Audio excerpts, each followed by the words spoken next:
Assalamu alaikum. Good morning, students. Today we are going to see thermodynamic principle in the lesson metallurgy. We know that extraction of metal involves various steps. So first step is concentration of ore. The second step is the concentrated ore gets converted to metal oxide. So the ore may be, after concentration, the ore may be sulfide or oxide or carbonate in any form. So the ore should be converted to metal oxide, and the next step is the metal oxide has to be reduced to metal. So in that, the reduction of metal oxide to metal, see the reaction we can write as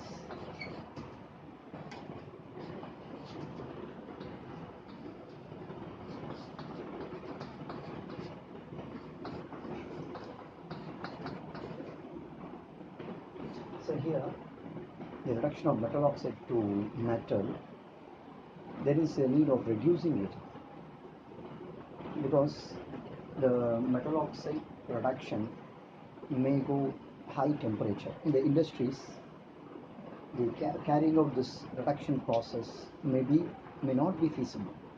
So to make it feasible, we need to use a suitable reducing agent. So for example, we can take carbon oxidation use carbon dioxide, even carbon in oxidation use carbon monoxide, or carbon monoxide plus oxygen use carbon dioxide.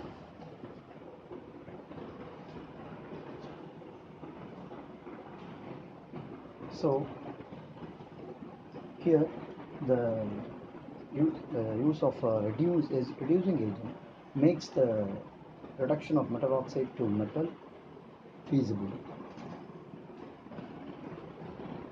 So here you see that, let's take 1, 2, 3 and 4. See, according to thermodynamics, any of coupling of these two reactions, the reducing agent is selected in such a way that the del G value should be large negative. In such a way, we have to couple two reactions. See, for this, Ellingham diagram helps in a great way to select a suitable reducing agent.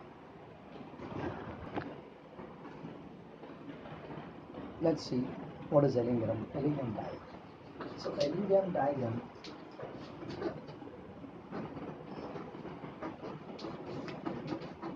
is a graphical representation. Ellingham diagram is a graphical representation of the values of Gibbs free energy for the formation of metal oxide with temperature, with respect to temperature.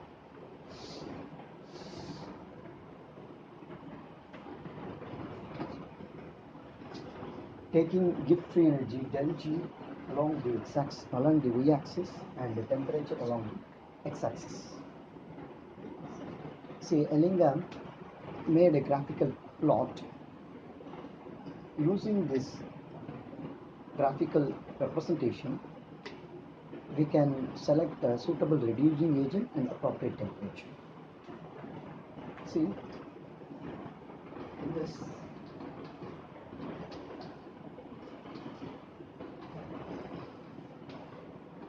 the values are given.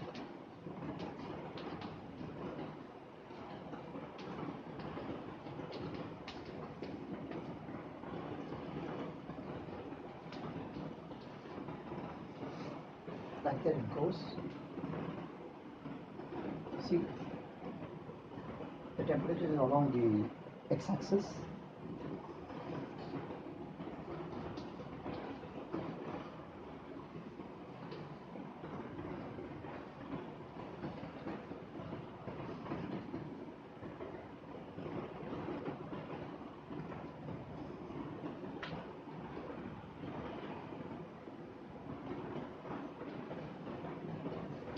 and the formation of metal oxides are given.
So this is what Ellingham diagram.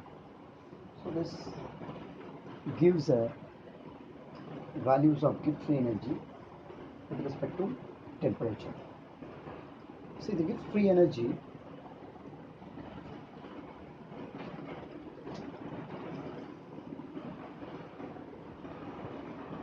can be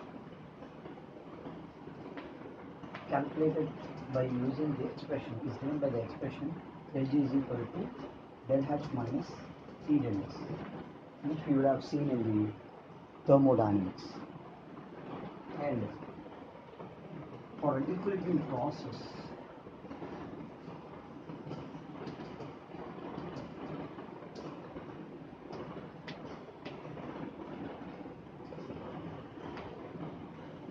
del G naught is equal to minus RT natural log of K.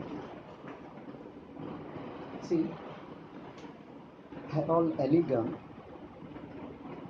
just assumes that the reduction of metal oxide to metal as a equilibrium process. Actually, it is not an equilibrium process, but he takes it as an equilibrium process by using the expression del G naught is equal to minus RT ln Kp. Here the Kp is nothing but partial pressure of oxygen, since oxygen is in the gaseous state. Here, so as we said, Ellingham diagram, in the Ellingham diagram, del G is along the y-axis, temperature is along the x-axis, and del S as slope. That is, it is from the equation del G is equal to del H minus T del S. That is, when we alter, we get del H is equal to T del S plus del G. It's like a straight line equation, y is equal to slope mx plus c. As temperature is along the x-axis, so x is mx, that is ms, del S is the slope. See, the Ellingham diagram helps to predict the thermodynamic feasibility of the reduction of metal oxide to metal using a suitable reducing agent.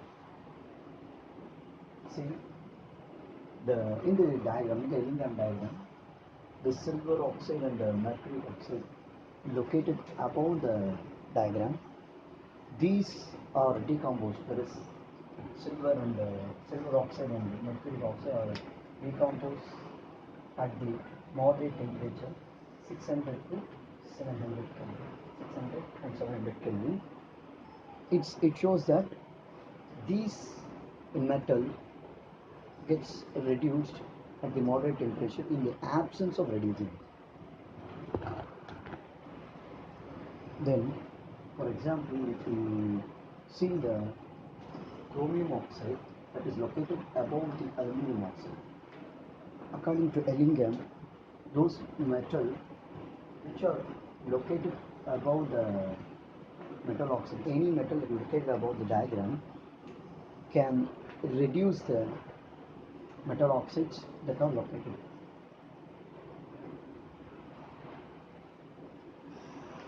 That is, aluminium is more stable and hence it can reduce chromium oxide.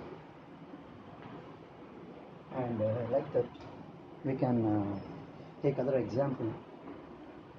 See, the iron oxide line and the carbon monoxide line around 1000 Kelvin. The iron oxide is more stable, and hence we cannot take the temperature 1000 Kelvin. Hence, above 1000 Kelvin, that is for iron oxide at 1500 Kelvin, the iron gets, that is, oxidation of iron is iron oxidation to give iron oxide. See that carbon oxidation gives, that is, gives free energies. Energy is equal to minus 350 kilojoule per mole. Carbon oxidation gives carbon monoxide. Its free energies minus 480 kilojoule per mole. When we reverse the oxidation reaction of iron, that is FeO, decomposed to be Fe plus O2. So take this as equation 1, 2 and 3. When we couple the reactions 2 and 3, that is, we get as these two got cancelled. So FeO plus C gives Fe plus CO. So the Gibbs free energy becomes, so here in the reverse, the del G becomes positive, 350 kilojoule per mole. So by coupling these two, we get what? Del G value is minus 130 kilojoule per mole. This is for 2 moles. Here, balancing that,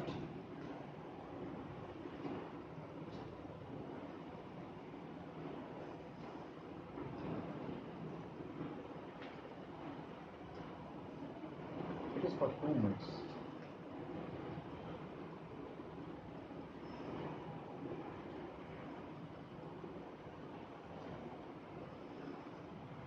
So for 1 mole, del G is equal to minus 65 kilojoule per mole.